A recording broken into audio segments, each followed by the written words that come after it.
Well,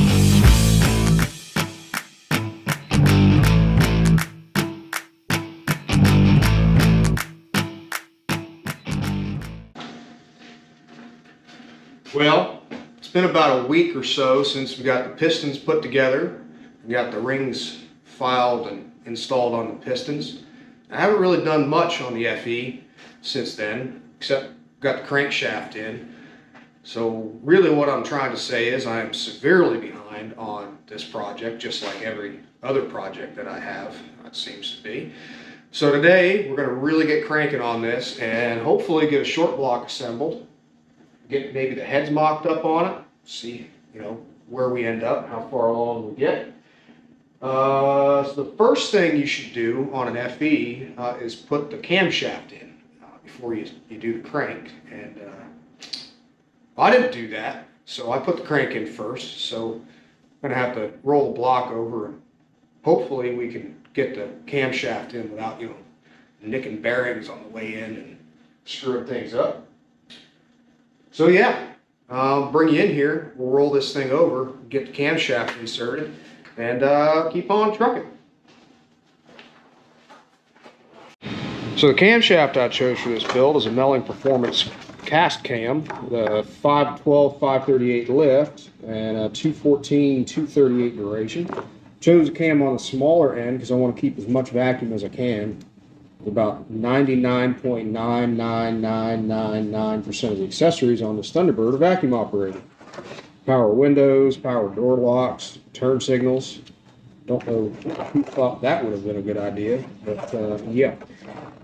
So getting it in here is going to be a little tight because there's not a whole lot of room to reach down in there. So that's where this little guy comes in handy. Hi. This is William. William's got small hands. He can fit those little hands down inside there while I feed the crank through the front of the block. Make sure you clean your cam real good before you go to install it. And we're going to lube this thing up really good with some Iski Rev Lube. That'll help cam break in because this is a hydraulic flat tappet. So we're going to have to do a full break-in on this when we get it fired up. Stick around and we're going to cue some of that motivational rock and roll music, put you on time lapse, and get it installed. You ready, buddy? Yep. All right.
Well, we got the camshaft in. We didn't bust up the bearing, not even once. So next up on the list is slide the old power pumpers down into cylinder cores.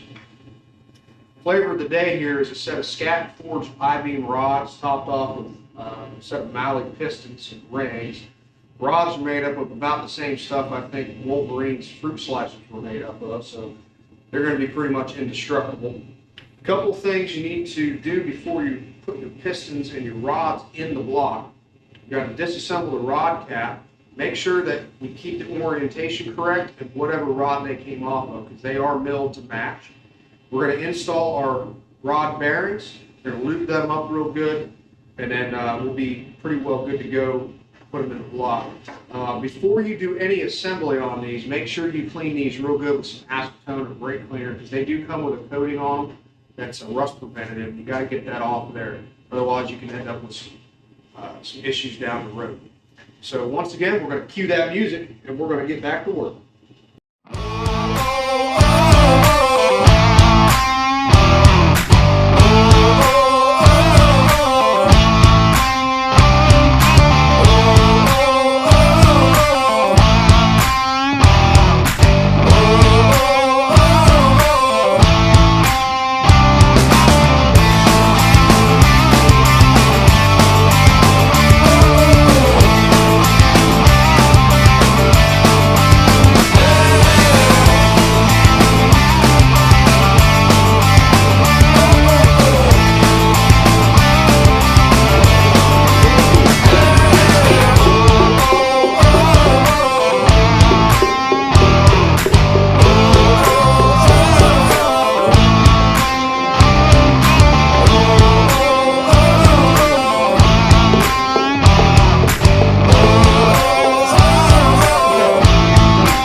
Almost finished it before dinner time too.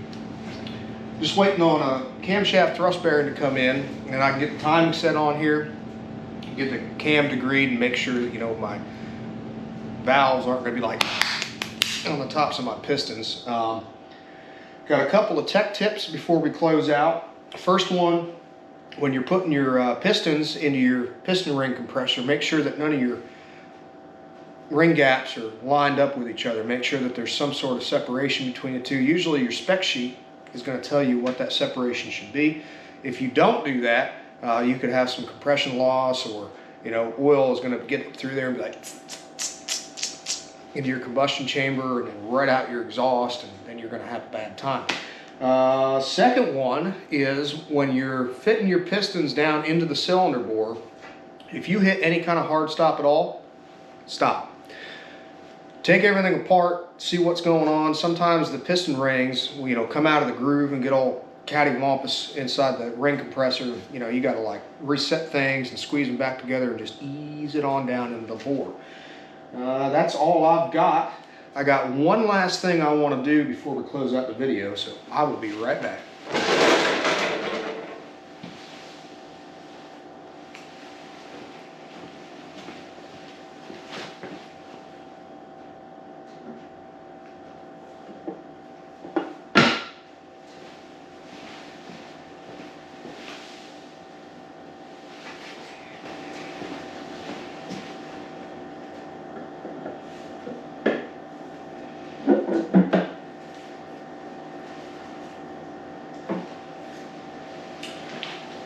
And that is my motivation to keep on going, because it looks sweet. So yeah, that's all I've got. I hope you enjoyed this video. I hope you learned something. And as always, thank you very much for watching. We'll see you next time. I think I'm just going to kind of stare at this for a little while and imagine all of the horse torques that are going to be coming out of this engine here, hopefully very shortly. Thanks again. Talk to you soon. Bye.